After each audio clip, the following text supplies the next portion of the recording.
Everyone is affected permanently or temporarily, directly or not. The haves and the have-not speak the same language, listen to the same story, and watch the same news, all about COVID-19 that changed everything since 2019.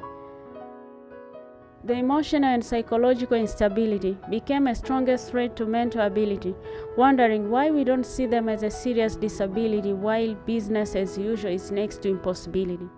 Not all disabilities are physical sin, just like COVID-19 virus cannot be seen unless through microscope means, and the world is forced to live the life that people with disability have been living as their everyday sin, a life of worry for their next move, their dreams, and life in general, where they wish to work from home for their comfortability and safety, but their job infrastructure doesn't support that, or employer doesn't let them to. The whole world is suffering the same disability that is not physical sin.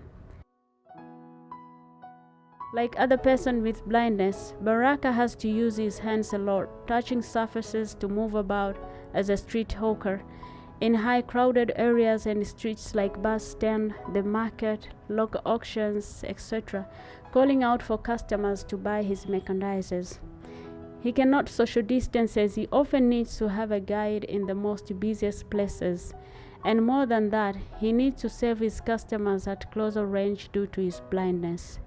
When he learned about the public advice against COVID-19 from WHO, specifically on wearing masks, washing hands, avoiding crowds, and staying at home, he said for the first time he was worried not about his health or safety, but his business, his dreams, and everything. He thought maybe his end has just come.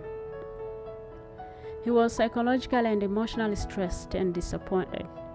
With time, he slowly learned to face his fear, where he finally understood that the only solution is to adapt the new situation, change his lifestyle and his job to save himself and his dreams.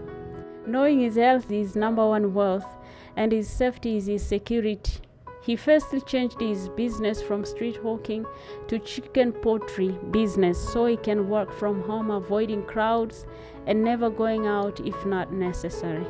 He uses his white stick more than before in touching surfaces, and to him nowadays, wearing mask is his normal part of being around people. He regularly and thoroughly washes his hands with soap and water, as well as staying abided to all other public guidelines from WHO.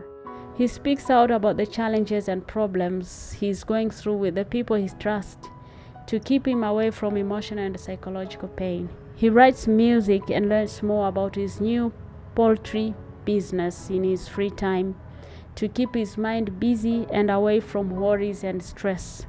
I see Baraka in a quote by Walt Disney: "Life isn't how you survive the thunderstorm, but how you dance in the rain."